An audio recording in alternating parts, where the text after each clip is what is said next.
Bueno, pues arrancamos. Muy buenas tardes, muchísimas gracias por acudir a la cita. No sé si se me oye muy alto. Hoy presentamos un proyecto que llevamos muchísimo tiempo gestando, que nos hace especial ilusión, es la exposición Marte, la conquista de un sueño. Comentábamos esta mañana con Héctor Guerrero, que no sé por dónde le tengo, uno de los padrinos de honor de este proyecto, que esto se parece bastante a un lanzamiento. Ha habido muchas noches sin dormir, doy fe de ello, muchísima emoción por presentar los resultados y un equipo enorme que se ha dejado la piel en el proyecto. Así que dejadme, antes que nada, que agradezca a todas las instituciones que han hecho posible este lanzamiento. En primer lugar, deciros que esto es una coproducción con la Ciudad de las Artes y las Ciencias de Valencia. Ha sido un auténtico honor navegar esta aventura con ellos. Y bueno, buenas noticias para todos, porque los que queráis repetir podréis volver a ver la exposición a partir del mes de mayo, creo, en Valencia y durante 9 meses.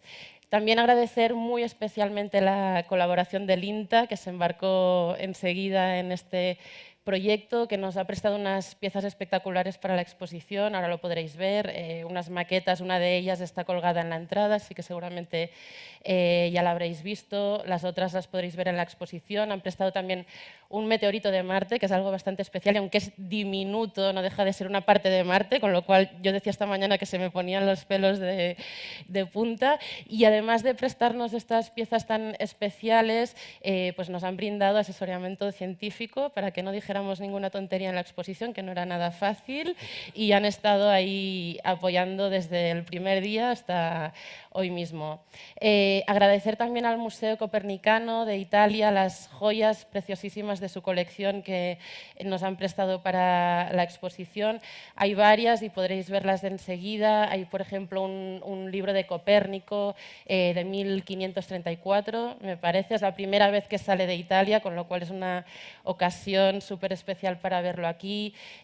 Hay unos atlas celestes llamados Armonía Macrocósmica, nada más y nada menos, de Andreas Cellarius. Hay 10 juegos originales en el mundo, 4 de los cuales podremos ver en esta exposición, así que es un auténtico placer, gracias Marco, el poder contemplar estas piezas en la exposición. No quiero dejarme a nadie, también la Agencia Espacial Europea, que nos ha prestado una maqueta de Mars Express y un rover, una maqueta de un rover de la misión ExoMars 2020, que se va a lanzar en 2020, escala 1:1, o sea que ahora veréis el tamaño del bicho.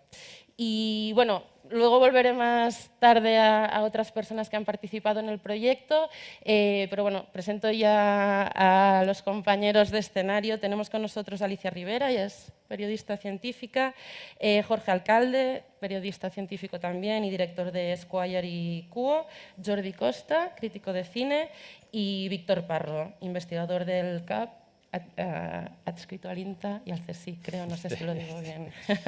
Centro de Astrobiología, sí, creo. Muy bien. Creo que tenemos un pequeño vídeo para ver antes de iniciar la charla. Pues vamos.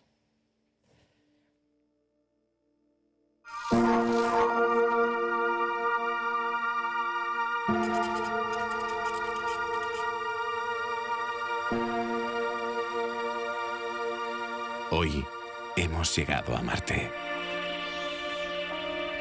Hay vida en Marte y somos nosotros. Extensiones de nuestros ojos en todas direcciones. Extensiones de nuestra mente. Extensiones de nuestro corazón y nuestra alma han llegado hoy a Marte.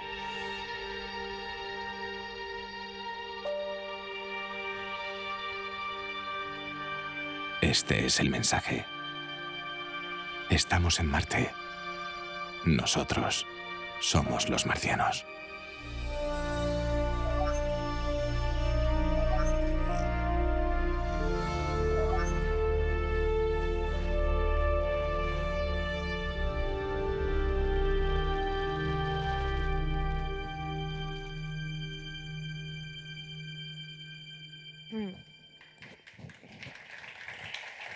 Bueno, pues una cita del gran Ray Bradbury a propósito del amartizaje de la Viking, creo. Y bueno, puede ser un buen punto de partida, ¿no? Aunque yo sé que es una pregunta muy controvertida y que igual, o no, que igual podréis contestar muy rápidamente, pero es un poco el debate que parece que hay en la sociedad, ¿no? ¿Seremos los terrícolas los primeros marcianos? Sí, no, tal vez. No sé. Os lanzo la pregunta a todos. Bueno, en el fondo ya lo somos, ¿no? Y Ray Bradbury lo decía en esa frase. Oye, yo no sé si seremos marcianos o no, sí que somos una generación de seres humanos que por primera vez hemos vivido con la idea de que es probable que algún día pongamos el pie en Marte. Y eso nos convierte en seres humanos de nuestra generación, en el más amplio sentido de la palabra, ¿no? De más de un siglo. Nos convierte en algo distinto a lo que hasta ahora han sido los seres humanos en la Tierra, que no habían podido llegar a soñar siquiera con esa aventura, con esa frontera. El ser humano que, como sabéis, ha colonizado fronteras desde que es ser humano. Bueno, de hecho es que lo hacen hasta las bacterias. Las bacterias también rastrean el entorno y colonizan sus cercanías, que ha estado rompiendo fronteras para colonizarlas, no solo para explorarlas, porque el ser humano puede explorar o colonizar. Hemos ido primero explorando el entorno y luego colonizándolo, es decir, habitándolo, hasta la última, que fue la Luna, que solamente la exploramos, que no la colonizamos. Y ahí nos hemos quedado. O sea, ahí tenemos una pequeña frustración, primera pequeña frustración en la historia colonizadora del ser humano. De manera que creo que, poco para contestar a tu pregunta, no sé si seremos los marcianos o no, pero sí es verdad que creo, salvo que la ciencia nos contradiga, habitualmente nos contradice porque suele ir más allá de lo que se suele prever generalmente, creo que Marte no solamente es la próxima frontera del ser humano, sino que puede ser la última frontera del ser humano. Más allá de Marte está tan lejos todo lo demás que nos cuesta mucho soñar que podamos llegar a colonizar. Y por eso es tan importante para nosotros, para nuestro imaginario, para nuestra mitología, para nuestros sueños, ese planeta que puede ser la última frontera que colonicemos, quién sabe. También podríamos verlo desde el otro punto de vista. Posiblemente nosotros seamos de alguna manera descendientes, ¿no?, de la vida primitiva que pudo haber venido alguna vez de Marte. Es decir, es algo que no podemos descartar. Todos los datos que tenemos hoy en día que datan las evidencias de vida más antigua en la Tierra lo sitúan en torno a 3.900, incluso 4.000 millones de años, en una época en la que hoy en día ya sabemos que en Marte había unas condiciones para la vida incluso mejores que las que podía haber en la Tierra, porque, digamos, además es un planeta que se enfrió antes, después de su proceso de formación, había agua abundante. Y bueno, ¿por qué no? Si ese periodo de formación supuestamente del origen de la vida en la Tierra se podría cifrar ya en un periodo de 200, 300 millones de años, ¿por qué no? Pudo haber ocurrido también en Marte. Y bueno, sabemos... Teoría de la panspermia, ¿no? Creo posiblemente. que se llama. Entonces, sabemos también que hubo un periodo de bombardeos meteoríticos masivos en esa época y, ¿por qué no? Sabemos que hay meteoritos marcianos en la Tierra y se pudo haber, digamos, sembrado la Tierra, ¿no?, de esa incipiente vida marciana. Que puede ser que no seamos terrícolas que vayamos a Marte, sino marcianos que hemos venido a la Tierra, ¿no? No podemos descartarlo, desde luego. Es algo que, bueno, es una hipótesis muy interesante, ¿no?, y excitante. Víctor, ¿y por qué Marte? ¿Por qué Marte, por encima de todos los otros planetas, está causando esta expectación? Bueno, a lo largo de toda la historia ha fascinado a la humanidad, pero digamos desde un punto de vista científico es un planeta que está accesible. Ya hemos llegado muchas veces en las últimas décadas y todo lo que estamos descubriendo indica que es un planeta, digamos, muy terrestre. Se parece mucho a lo que hay en la Tierra. Y ya sabemos que se han visto evidencias de que hubo agua líquida en el pasado y que hay gran abundancia también ahora, aunque congelada en Marte, que incluso se forman salmueras. En fin, es un planeta que nos indica que pudo haber sido habitable y, ¿por qué no? Posiblemente hoy en algún recóndito lugar del subsuelo marciano pudiera haber una microbiología que está subsistiendo en determinadas condiciones. O sea, que nos mola porque está cerquita. Nos fascina No, porque está cerca. y porque- Si estuviese más lejos, a lo mejor no encontraríamos esa fascinación científica por él. Ya, pero el hecho de estar cerca nos ha permitido saber muchas cosas de él. Entonces, lo que hemos aprendido es que es muy parecido también a la Tierra en muchos aspectos. Entonces, bueno, es un candidato óptimo para intentar responder a la pregunta que nos hacemos de ¿estamos solos en el universo o no? Es decir, aunque aunque no haya vida inteligente, pues podría haber una vida pues, microbiana que al fin y al cabo tiene una composición similar a la que tenemos todos los seres vivos en la Tierra.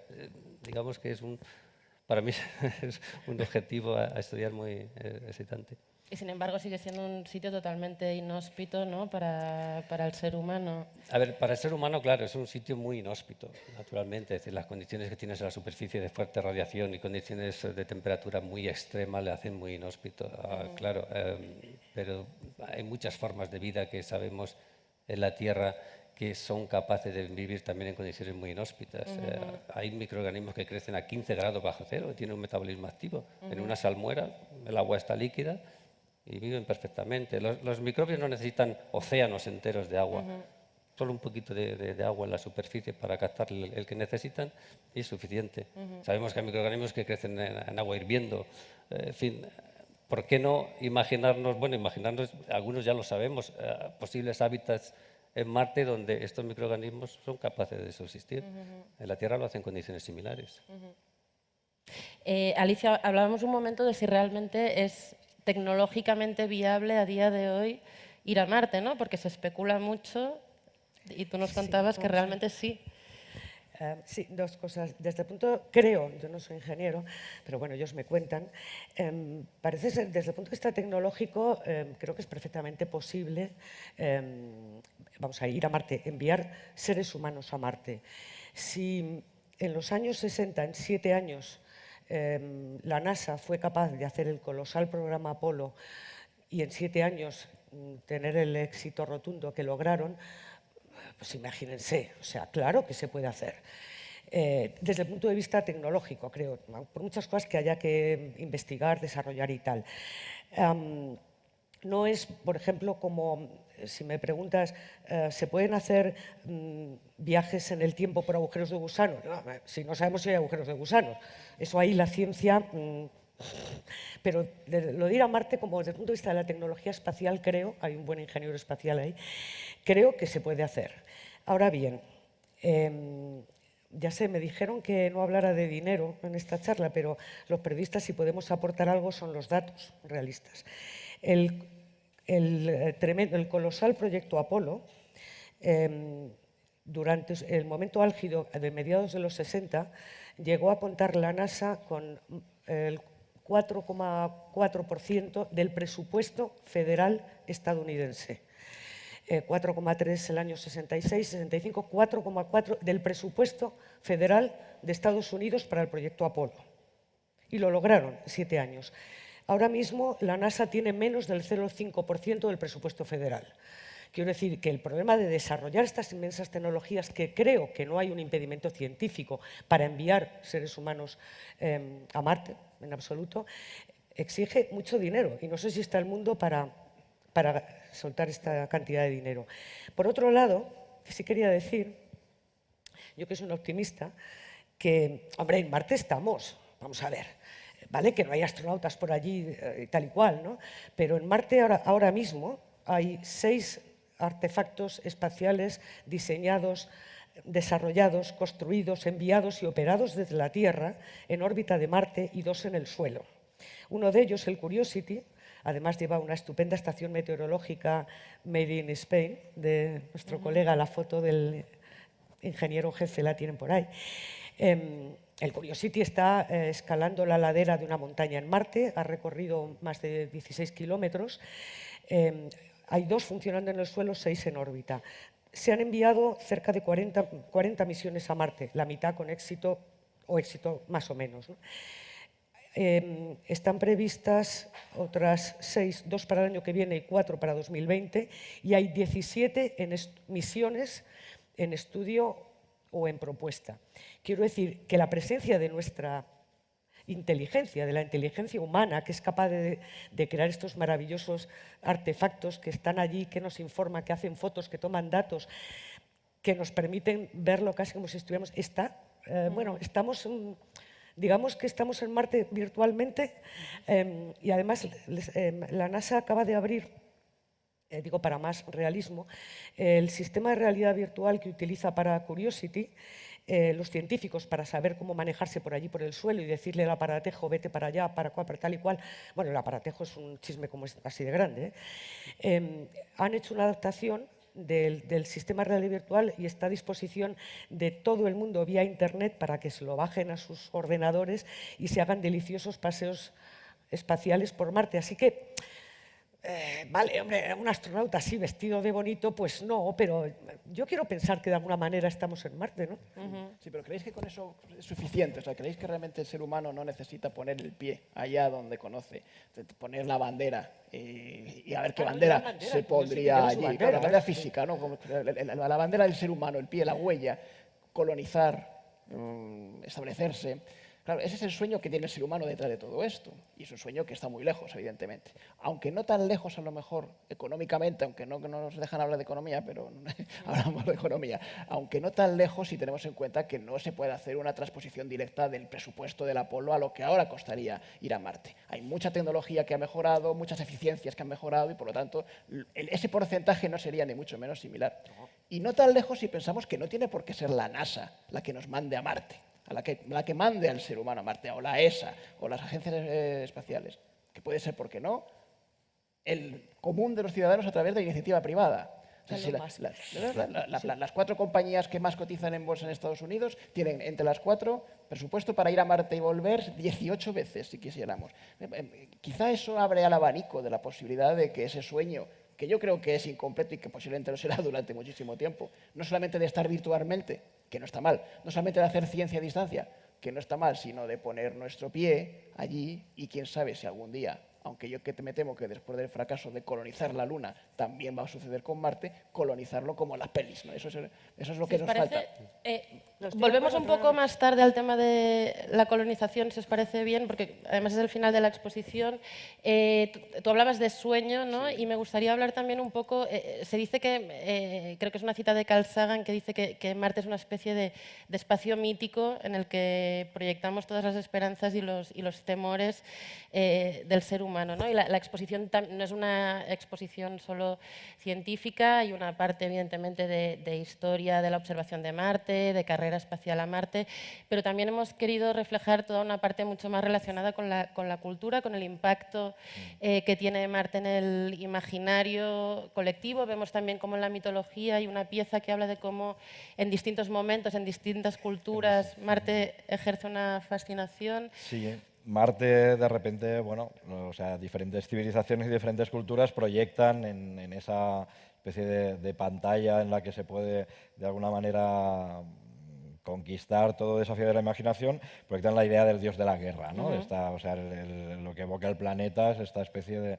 color de actitud rojo, un poco, el movimiento caótico, exactamente, ¿no? de actitud beligerante, que a mí además lo que me parece interesante es cómo eso se traslada directamente del mito luego a la cultura popular, porque precisamente, digamos, el arquetipo del marciano habitualmente, o digamos la figura dominante, siempre va a ser esta figura de invasor agresivo e invasor beligerante, ¿no? Y de alguna manera eso se traslada de una manera bastante natural del mito a lo popular, a través de la literatura de ciencia ficción, a través de los tebeos y a través de la space opera y del cine.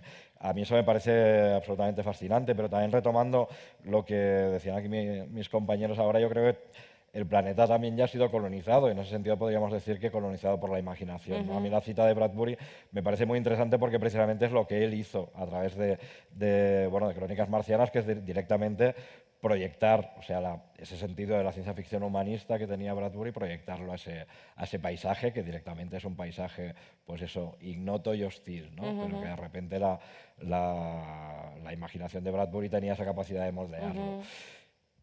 Bueno, yo no sé, bueno, la verdad es que también la vida de Marte dentro de ese imaginario, yo creo que poco a poco también en los últimos años, tanto en la literatura de ciencia ficción, el concepto que ha estado más dominando es el de justamente el de la colonización. O sea, la colonización ha sustituido, ha suplantado a la idea de invasión que fue especialmente Claro, porque explotada. nos hemos inventado muy pocas maneras de relacionarnos con los marcianos, ¿no? O sea, o nos invaden o les conquistamos, y conquistamos. punto, no hay mucho más, ¿no? Sí, bueno, de todas maneras, sí, normalmente las ideas de colonización van más bien relacionadas con la idea de colonizar el territorio y de convertirlo, vamos, el concepto este de terraformación, de convertirlo en un hábitat benigno y habitable para el ser humano, ¿no? Pero sí, la figura del marciano, salvo en casos más o menos excepcionales, adquiere esa forma de guerrero hostil, pero incluso en los dibujos animados. En los dibujos animados de la Warner aparece Marvin el marciano, que le hacía la vida imposible al Pato Lucas cuando el Pato Lucas se desdoblaba en Conquistador Espacial, y directamente es eso, es un señor, vamos, una especie de gran cabeza con unos grandes ojos y un casco con cepillo, ¿no? Una especie de casco grotesco, pero vamos, básicamente su herramienta de comunicación eran los explosivos marca Acme también, ¿no? Y siempre como la gran encarnación del otro, ¿no? Y además Sí. del otro visto como Claro. algo que nos... El gran otro, sí, lo que no podemos comprender, ¿no? A pesar de eso, la configuración física siempre tenía algo de humanoide, ¿no? Que imagino que luego también con el tiempo hemos sido capaces de imaginar otras formas de otredad mucho más difíciles de asimilar con lo humano, ¿no? Pero sí, básicamente el marciano es una especie de humano cabreado y que viene de un planeta rojo, ¿no? Vemos también en la exposición cómo, esto que decíamos, ¿no? Cómo cada uno proyecta sus inquietudes terrícolas en el marciano. Hablábamos, pues, bueno, un poco de esta parábola del imperialismo británico en la Guerra de los Mundos, ¿no? Del colonialismo, Ray Bradbury. Tenemos ahí alguna muestra de utopía bolchevique en Marte con la publicación de principios del siglo XX de Estrella Roja, ¿no? Sí, Aelita, y de una que es película como Aelita, interesantísima. claro. Es una película de 1924 que además es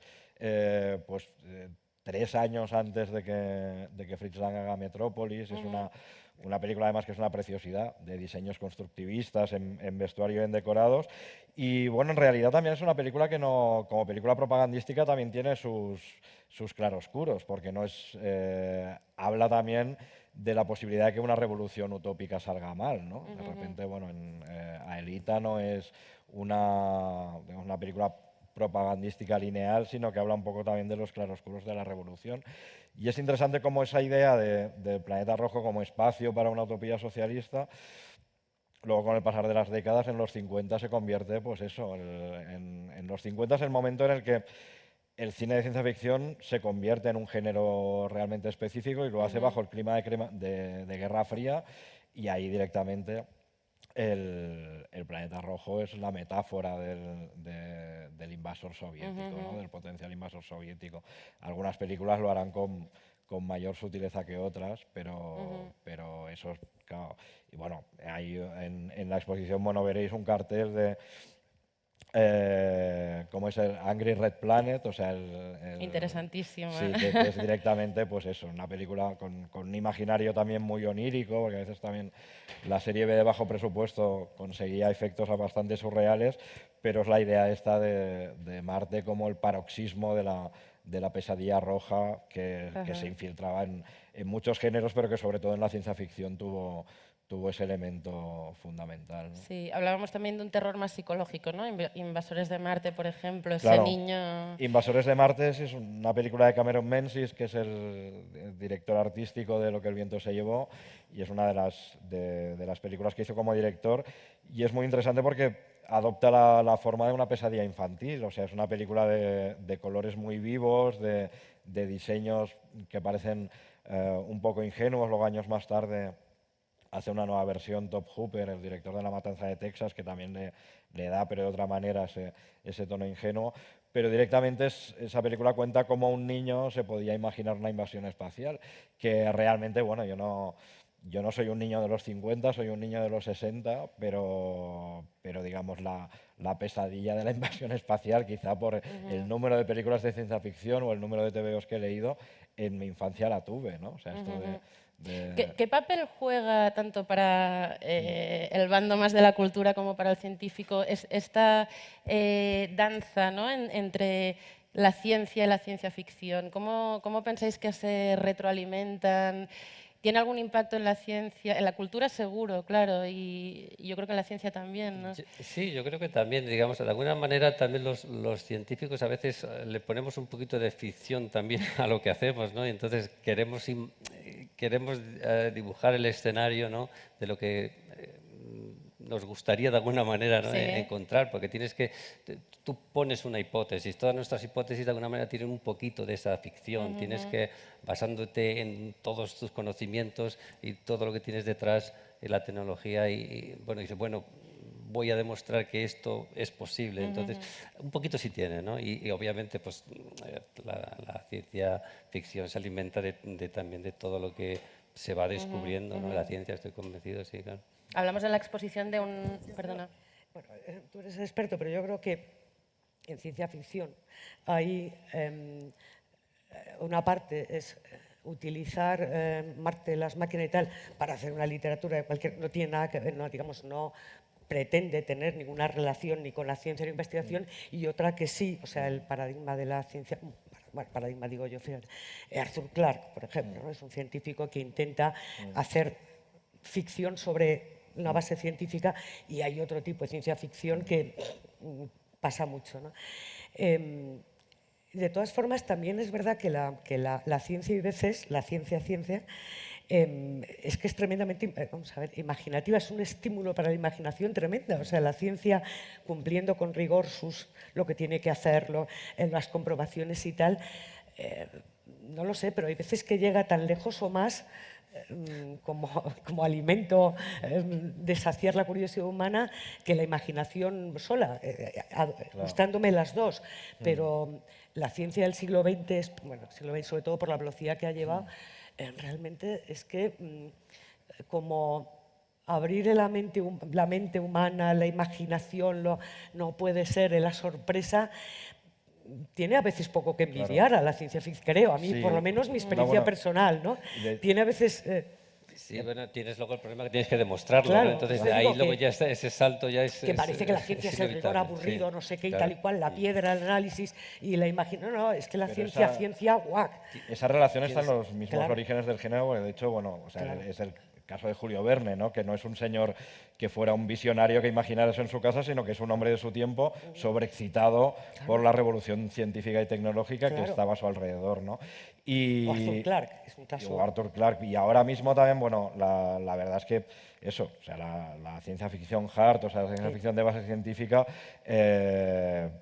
tiene obras y autores muy sólidos. Yo, de todas maneras, como lector, siempre digo, o sea, hay veces que cuando leo novela de ciencia ficción, no toda la que me gustaría, pero me gusta más la que escriben los poetas que la que escriben los ingenieros, para entendernos, ¿no? O sea, que prefiero a Ballard que a Kim Stanley Robinson, pero... Una buena novela es una novela, escriba Claro. quien la escriba, ¿no? O sea, Sí, sí, sí. Pero que, Pero sí. que sí, o sea, que la ciencia como punto de partida para estirar la imaginación todo lo lejos que la puedas llevar, hasta el punto de llegar a quizá lo paradójico o a lo imposible, yo creo que también tiene... Pero en la es propia interesante, ciencia, ¿no? seguramente, ¿no? Hay un apartado en la exposición que a mí me fascina, de científicos, empezando por Giordano Bruno y acabando por Lowell y Proctor, ¿no? Que realmente han sido científicos, yo creo, han aportado, ¿no? Corrígeme si desde me luego, nada, que equivoco. su imaginación ya es las Y- ganas, y ¿no? claro, de que cómo de que proyectan- haya algo, cómo se inventan una vegetación marciana. Absolutamente. Bueno, sí, la verdad Es que interesantísimo, ¿no? Como ejercicio, Claro, pero- ver cómo en libros que pretenden ser científicos, no sé en qué grado lo son, se está hablando... Claro, yo creo que ahí da ese salto de entre lo que es ciencia de verdad y lo que a ti te gustaría ya como ser humano que pudiera ocurrir, y donde a lo mejor se nos va un poco, a veces también somos personas, ¿no? Y posiblemente a esos científicos ese salto, Pero esas claro, no ganas sé, de... libros de Kepler, que Claro, Kepler sí, evidentemente ha aportado datos científicos al estudio de Marte y luego Por está supuesto. diciendo bueno, que es prácticamente seguro que hay vida superior y más inteligente que nosotros. Bueno, como mínimo es fascinante, ¿no? Ver ese Sí. equilibrio y esa frágil frontera. No sé si nos pasará un poco actualmente a los científicos también del siglo XXI, pero un poquito también Puede tenemos, ser. por eso te decía antes, quieres la excitación de ver algo nuevo, ¿no? De descubrir cosas nuevas, también te hace poner esa pequeña pizca de ficción, ¿no?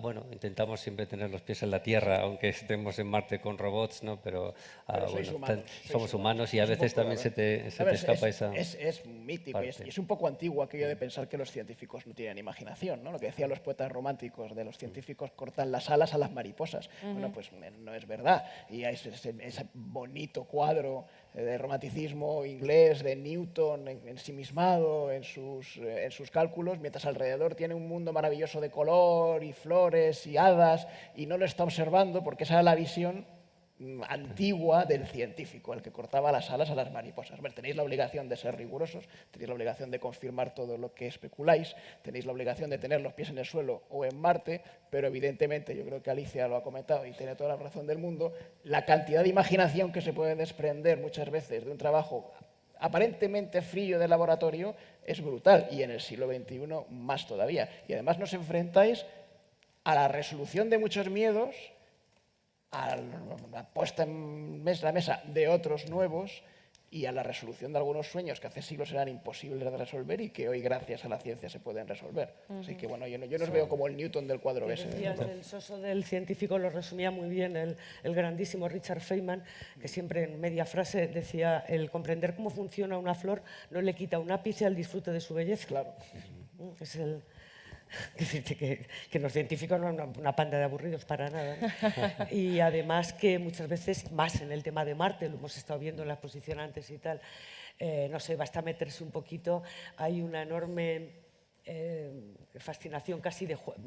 Vamos a ver, el trabajo es muy serio, muy difícil, muy duro, muy tal y cual, pero también hay un cierto espíritu infantil de la curiosidad, o sea, el cómo se mueven, ¿no? El cómo trabajan, la curiosidad, el ingenio, tal y cual. O sea que, ¿Por qué creéis que hay, vosotros que sois periodistas, porque hay un montón de cuestiones científicas, ¿no?, que no tienen ninguna trascendencia en la información de masa, digamos, y Marte, sin embargo, está prácticamente a diario en los medios, ¿no? Y con un interés general por parte del público. Puedo apuntar algunos factores, Alicia podrá apuntar muchos más. Hay uno obvio, es que evidentemente Marte es algo más que un objetivo científico, lo está contando Jordi, lo conoce la exposición. Marte es un mito, Marte es una cosa que está en nuestro imaginario. Y eso es algo que llama mucho la atención. Me llama mucho más eso que a lo mejor una proteasa, es lógico. No tenemos esa cultura de que Marte es un sueño que tenemos que cumplir, ¿no?, como dice también la exposición.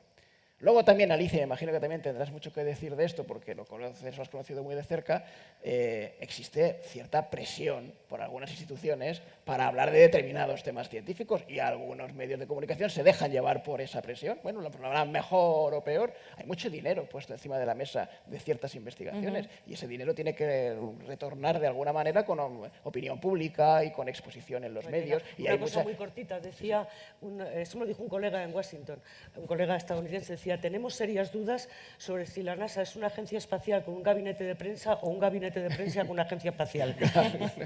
Pero de todas maneras, yo creo que eso responde también a un poco a lo que decíamos antes. El científico y la ciencia a veces es aburrida y entonces comunicarlo al gran público es... los experimentos que hacemos día a día, que son pesados y a veces difíciles de seguir, pues es aburrido. Entonces, pues a veces, ¿qué pasa con NASA? Decir todos los días que ha visto, pues no sé, ahora una salmuera en una ladera de Marte, pues si lo cuenta de esta manera, pues no tiene impacto, ¿no? Entonces siempre intenta buscarle esa parte de la comunicación que sea más impactante. El resultado científico va a ser el mismo, ¿no? Pero bueno, siempre hay que darle... Esa fecha mítica de 2030, 2040, ¿qué opinión os merece? 2030-2040 creo que se está hablando, ¿no?, del primer viaje tripulado a Marte. Yo soy escéptico un poco también por lo que decíamos antes, es cuestión de dinero, es mucho dinero para una misión tecnológicamente posible. Es viable. Yo creo que sí, pero es cuestión de un presupuesto muy, muy elevado para ello. Sería quizás equiparable, lo comentabas antes, al programa Apolo similar, o quizás no tanto, tenía razón, pero él decía, pero a pesar mucho de todo dinero. es mucha pasta y bastante tiempo. Es realmente Claro, es trascendente. que lo que tú has dicho tienes toda razón. El programa de Elon Musk ahora, bueno, vamos a ver, como es una empresa privada, Elon Musk es un tío estupendo, este es uno que ha dicho que se puede mandar a Marte en grupos de 20 en cápsulas tal y tal y tal.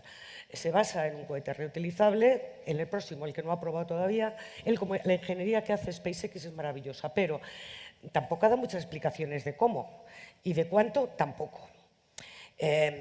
Como es una empresa privada, tiene el derecho. La NASA es todo, las agencias espaciales, este no.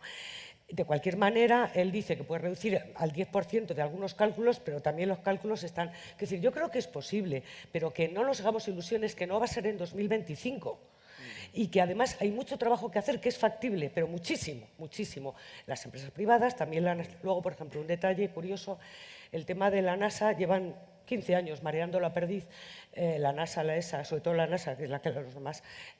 ¿Vamos primero a Marte, vamos primero a la Luna o vamos a la Luna como trampolín para ir a Marte? Con esto llevamos 15 años, pues sin hacer nada efectivo. Efectivo quiero decir, no 4 estudios, sino ponernos en serio.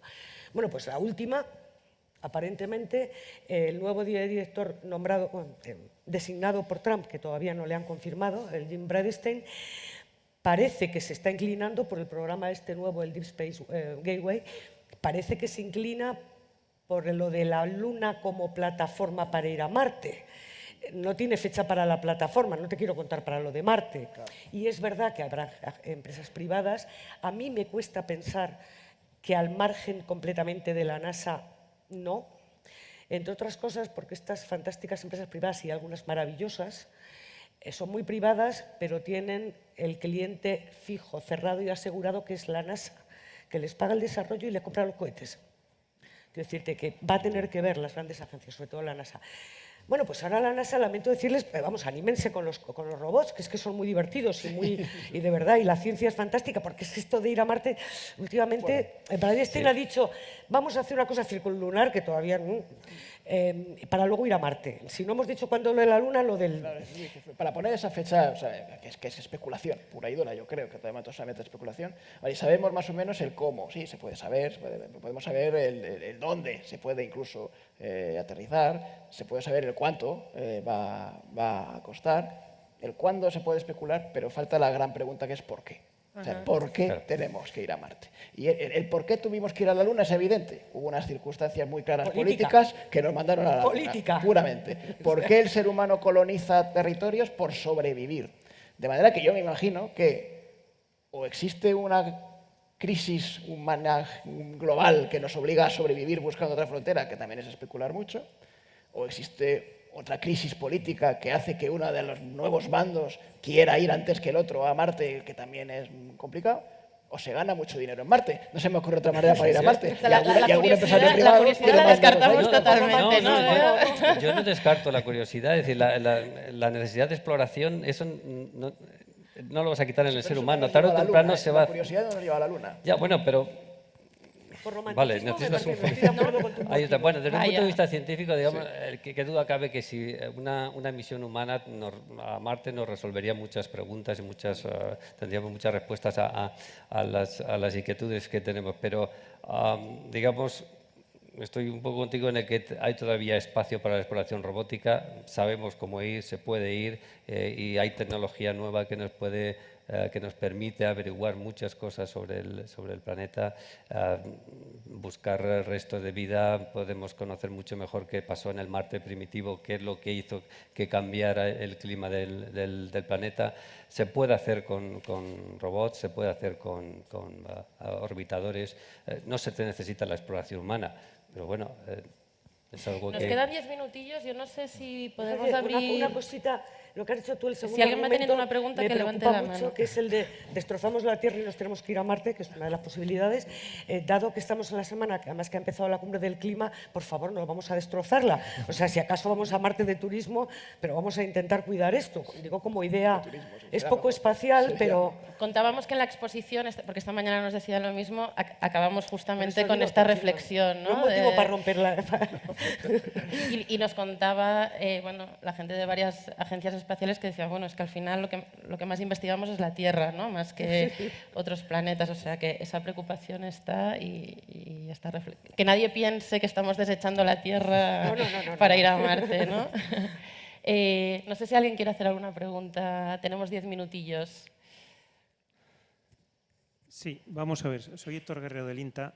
Yo querría romper una lanza en favor de Estados Unidos y de la NASA. El controvertido presidente Donald Trump, que no tiene acuerdo de todo su país en muchísimas de las cosas que hace, el 21 de marzo de este año firmó un decreto con rango de ley donde instaba a la NASA a hacer todo lo posible para en la década del 2030 llegar a Marte. Y tuvo el acuerdo total del Congreso y del Senado. Entonces, esto es un acuerdo que se llama, bueno, tiene un nombre así muy largo, pero realmente Estados Unidos ha puesto ya la dirección hacia Marte, pasando por la Luna o no, eso, bueno, técnicamente no se sabe muy bien. Tiene los lanzadores, la evolución de los lanzadores equivalente al Saturno V para ir a la Luna, que son los SLS, está con las cápsulas Orión, y realmente, habiendo acuerdo político, ahora es destinar fondos y luego ver si hay determinados saltos tecnológicos para dar. A mi modo de ver, solamente hay dos barreras tecnológicas para llegar a Marte ahora mismo. Una es pasar a una propulsión iónica, propulsión eléctrica real, con motores de varios kilovatios. Estamos ahora mismo en los 5 o 10 kilovatios para los satélites de telecomunicación. Y el otro es la protección frente a radiación, que es un tema casi de masa, de tener grandes masas de agua o campos magnéticos en torno a la nave, etc. Pero yo quiero romper esa lanza porque realmente la audiencia tiene que saber que vamos a ir a Marte, sí o sí, entre el 30 y el 40. No creo que vayamos a ir con estas grandes empresas, le doy la razón a Alicia, tipo Elon Musk, con SpaceX, con naves de 1000 personas, barbaridades de esas. Será una misión tipo Apolo de 5 astronautas, tendrán que estar ahí, saben, cada 26 meses se acercan a la Tierra y Marte, lanzar en ese vector, estar ahí 2 años y un poquito más y volver, una misión de largo recorrido, etcétera. Pero Marte se va a ir sí o sí en el 30 o en el 40. Sobre el acuerdo este recomendaría. El problema es que los acuerdos que firman la NASA, la ESA y los rusos, ya ni te cuento, son los de documentos de understanding, de es posible, vamos a quedar para ponernos de acuerdo. Y es verdad que hubo en marzo, pero el mes pasado, en la reunión de la Federación Astronáutica Internacional firmaron Bredestein, que todavía no es director, administrator oficial, y los de Roscosmos, un acuerdo que, por cierto, los de Roscosmos dijeron que ya estaba hecho el acuerdo para hacer una base orbital en la Luna, nos quedamos todos así. Entonces, cuando te vas a la NASA, el papel es un acuerdo para empezar a estudiar posibles tecnologías que tal vez, en caso de que más adelante nos reuniremos y tal vez hagamos una... Vamos a ver, de estos firman 3 al año. Pero lo cierto es que el último, que también es muy... está hablando de la Luna como plataforma de ir a Marte. Tampoco sin fecha, ni fecha para... El acuerdo es un acuerdo para llegar a un acuerdo de la parte contratante del segundo acuerdo, ¿eh? De verdad, te lo miras y flipas. Sí, yo creo que sí se puede llegar, pero el problema es que hace falta una voluntad política, tú dices bien, venga, una voluntad político-económica. En la ingeniería, sabrá usted mejor que yo, le aseguro cuáles son los cuellos de botella. Seguro que lo sabe usted mejor que yo. También creo que son solucionables y tal y cual. El problema es que, a ver, ¿cuándo vamos? ¿Cómo vamos? ¿Quién paga? Y todo eso llevamos 15 años. Y esta voluntad de mareando Trump, la perdiz. claro, tú lo conocerás mejor y si me equivoco, por favor, corrígeme. Esta voluntad de Trump a mí me huele un poco a chamusquina, porque en el fondo oculta también que ha pretendido descapitalizar buena parte del presupuesto que se destinaba a la ciencia del clima, entre otras cosas. Todos sabemos cuál es la postura de Trump ante el cambio climático antropogénico. Bueno, pues quizá ahí hay un poquito de truco, ¿no? De decir, bueno, ahora voy a poner Marte como parapeto para demostrar que, bueno, ocultar que estoy quitando el dinero al estudio de la Tierra, de lo que antes decíais, que no nos carguemos la Tierra para ir a Marte, ¿no? Bueno, no sé, algo de eso hay, pero ojalá me equivoque y yo sería el primero en desear que esa cifra, esa fecha de 2030 sea cierta, porque sería una gozada, sin duda. Bueno, no, una tontería. Trump no es Kennedy, o sea, pero Kennedy hizo su discurso para ir a la Luna. Melania no es Jackie, pero podríamos estar ahí. Pero lo importante es el tema político. Una vez que se firme un acuerdo con rango de ley en Estados Unidos y se pone el vector orientado, yo creo que se va a ir. O sea, la política ya está. Ahora el tema es la liberación de fondos, etcétera, el si vas intermedio o no, los acuerdos con los rusos por toda la propulsión nuclear en órbita, ese tipo de cosas que están intentando poner algún reactor en esa dirección, porque con la propulsión química se tarda 7 meses en llegar a Marte, pero con la propulsión iónica se tardaría unos 3. De ahí la importancia de tener propulsión iónica. Pero vamos, gente de aquí, la gente más afortunada y más joven, lo verá. De todas formas, antes de ir hay que traer muestras. Antes de ir a Marte, que no hemos hablado de eso. No sé si hay alguna pregunta más antes de que nos enzarcemos. Lo de las muestras es importante, hay que traer muestras. ¿No? Por ahí hay una pregunta. Qué curiosos estos chismes.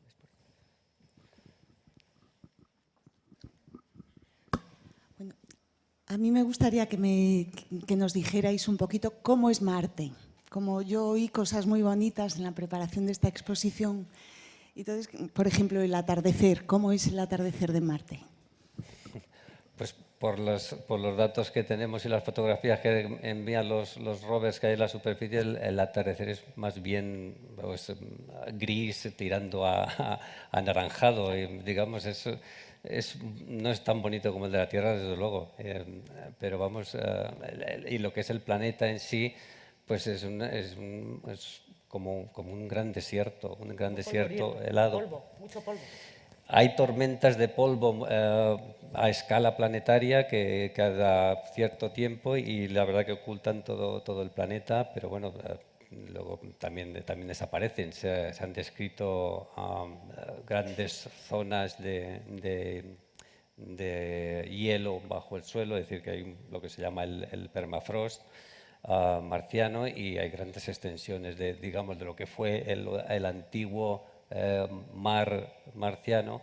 Tiene grandes cañones, se han detectado, se han reportado y se han visto pues canales de ríos por donde el agua fluyó hace millones de años y se ven claramente también las características, los cantos rodados de los ríos con sus perfiles redondeados, incluso sedimentos y rocas de conglomerados. La montaña más alta del sistema solar. La montaña más alta del sistema solar está en Marte, que es el Olympus Mons, que es un volcán de casi 23 kilómetros de altura. El cañón posiblemente más grande del sistema solar está allí con 4 kilómetros de profundidad. Digamos que tiene una fisonomía que nos recuerda mucho a la Tierra, es decir, es que ha experimentado procesos hidrogeológicos en el pasado muy similares a los que han ocurrido en la Tierra. Entonces, bueno, desde luego para los científicos es muy llamativo pensar, bueno, si hubo agua abundante como hubo una atmósfera consistente hace 4.000 millones de años en Marte, bueno, ¿por qué no pensar si en épocas similares teníamos vida en la Tierra? Pues a nosotros se nos va la imaginación, como decíamos antes, y nos gustaría también, bueno, investigar eso, ¿no? Es decir, se originó allí la vida también, ¿no? Entonces, si se originó, pues ¿por qué iba a desaparecer el planeta? Tiene todo un planeta para adaptarse, ¿no? Y ocultarse. Seguro que debe haber algo por allí. Es decir, bueno, es parte de esa hipótesis, ¿no? Con la que trabajamos y que, bueno, es interesante. Pues yo creo que eso es una bonita imagen para terminar, ¿no? A no ser que alguien tenga una necesidad irremediable. Pues sí. Intentaremos ser breves porque vamos ya casi... Perdona que te diga, incluso me han dicho compañeros míos que diga el parte meteorológico que hace ahora mismo, que hay en Marte hoy, el día dispara. de hoy, que se han registrado las temperaturas, están registrando las temperaturas más extremas, de hasta menos 90 grados bajo cero en el cráter Gale y hasta menos 30, que es la temperatura más alta, nubosidad variable, parece que hay hoy, hay ciertas nubes de hielo de agua y ciertas nubes, ¿sí? Y bueno, un poquito el viento creo que venía del sur venía hoy, con lo cual están aproximándose. La mar de apetecible, ¿no? La mar de apetecible, sí. Pues la última pregunta. Sí, quiero ser breve. José Manuel Garandela, he trabajado 40 años en INTA-NASA y todo esto es parte de mi vida. Prácticamente, no sé, 20, 30 de los artefactos que están en Marte han pasado por mis manos, por decirlo de alguna forma, por mis equipos. Ha sido mi dedicación. Previamente fue la Luna, el Apolo, etcétera. Y luego ha sido pues todo esto. Y simplemente voy a contar una anécdota que no es del dominio público, pero que la vivimos en directo. Cuando llegó la nave Vikingo 1, de las dos que se mandaron para allá, fue una gran pretensión, un gran sueño. Los norteamericanos, que no es ofensivo, no tienen historia, se agarran a un clavo ardiendo para asomar su historia, coincidía que ese año era el bicentenario de su independencia, 1776-1976. Entonces pretendieron no solo llegar allí, quien además llevaba un laboratorio a bordo que había diseñado un español, Juan Oró, y había pues eso, un deseo vehemente de que efectivamente aquello encontrara alguna muestra de vida. Pues lógicamente redondear aquel viaje, que fue fabuloso, hubiese sido bajar el 4 de julio. 4 de julio de 1976. ¿Qué ocurrió? Pues que Murphy anda por ahí también, por el espacio, y se declaró una tormenta, que entonces no se sabía mucho de las tormentas de Marte, como ahora se sabe. Y claro, no se le ordenó que bajara porque el riesgo que había de que ese laboratorio, ese módulo enorme, se deteriorara o no valiera luego para nada, pues después de un viaje tan grande y el esfuerzo que había costado, pues ¿y ahora qué hacemos? Pues no podemos bajar el 4 de julio. Y hubo un desencanto muy grande en JPL, allí en Estados Unidos. Pero siempre hay un alguien que tiene una idea luminosa y dice, hombre, si la tormenta no dura mucho, si tenemos una fiesta, un aniversario dentro de unos días maravilloso, así cual. El 20 de julio, cuando llegó Armstrong a la Luna, dijeron, hombre, pues vamos a rezar todos juntitos para que efectivamente se disipe la tormenta. Se disipó la tormenta y aterrizó. Y fue maravilloso cuando se encendió la cámara de televisión y pudimos ver por primera vez aquel espectáculo, aquel horizonte que luego hemos visto tantas veces. Pero en aquellos momentos nos sobrecogió a los que estábamos en directo recibiéndolo en Robledo de Chabela, tengo que decirlo, en la Estación de Seguimiento Espacial. Eso era todo. Gracias. Bueno, yo creo que esto sí que ya es un punto y final de nivel. Se desquitaron con Mars Pathfinder y Sojourner, que llegó el 4 de julio de 1997. ¿Qué caso? El Mars Pathfinder, con el aparatito Sojourner, que un colega que está ahí le llamaba el Tagamochi, llegó el 4 de julio. Eso ahí lo lograron, el 4 de julio del 97. El primer rover de Marte de la NASA llegó el 4 de julio, ¿te acuerdas? Era el 4 de julio. Bueno, yo creo que vamos a ir terminando. Las fechas y la bandera que no falle. Vamos a ir terminando. Yo robo solo un segundo porque si no, no me quedaría tranquila porque, como os decía, ha habido un equipo enorme implicado en esto. He tomado rápidamente unas notas. Sé que me voy a dejar a alguien, pero aún así no quiero dejar de intentarlo. Así que allá voy. Por supuestísimo, el equipo de Fundación Telefónica, el Departamento de Exposiciones, Cristina Zúñiga y Elena Peña, que han estado ahí en primera línea de batalla. Como siempre, el Departamento de Comunicación, Eva Solans, Juan Munguía, Marcela Cárdenas, que ha estado al frente de unos audiovisuales que vais a ver dentro de un rato, que son absolutamente espectaculares. Bueno, yo creo que toda la gente de Fundación ha puesto el cuello en esto. El Departamento de Jurídico, que por favor, si algún día vamos a Marte y hay que escribir una constitución marciana, vayan a buscar al equipo jurídico de Fundación. Por parte de la Ciudad de las Artes y las Ciencias de Valencia, por supuestísimo, Miriam Atienza y Rosa Martí, un placer y nos volveremos a ver en Valencia. INTA, cuánto hemos aprendido, qué lujo. Tenemos que buscar otro proyecto inmediatamente. Héctor Guerrero, gracias por embarcarte y por embarcar a todo tu equipo, Ignacio Arruego, Juan Ángel Vaquerizo del Centro de Astrobiología. Te vamos a seguir teniendo aquí muchos días, yo creo, y estamos encantados, Museo Copernicano, como decía Marco Facchini, por dejarnos esas joyas, es un auténtico honor y las vamos a cuidar muy bien. El equipo creativo que hay detrás de esta exposición, que es bárbaro, Fernando Muñoz, el diseñador de la exposición, Quique Herrero de Prodigioso Volcán con el diseño gráfico y las infografías, los audiovisuales, la Livingstone, Sisu, que justamente ha hecho un audiovisual inmersivo del atardecer en Marte que vais a poder gozar dentro de unos minutos, 9 ojos, Unita Experimental de la Universidad de Valencia con un par de herramientas interactivas súper divertidas, Alba Toaja, si queda algo por documentar en este, en este proyecto realmente no será por ti, Ultralab con unas impresiones en 3D fantásticas, los prestadores fundamentales, José Manuel Grandela, ahora veréis la magnífica colección de sellos dedicados a Marte, Leire Valiente, que me ha parecido que la veía diseñadora con unos vestidos espectaculares para princesas marcianas, Stefan Gefter, que nos ha cedido 5 dibujos originales de la primera ilustración de La Guerra de los Mundos, la primera edición belga. El autor es un ilustrador brasileño magnífico, veréis los dibujos, es un lujazo tenerlos porque quedan muy pocas copias originales, la mayoría se perdieron cuando se transportaban de vuelta a Brasil desde Europa, tiempos de la Segunda Guerra Mundial, así que tener esos 5 es un lujazo.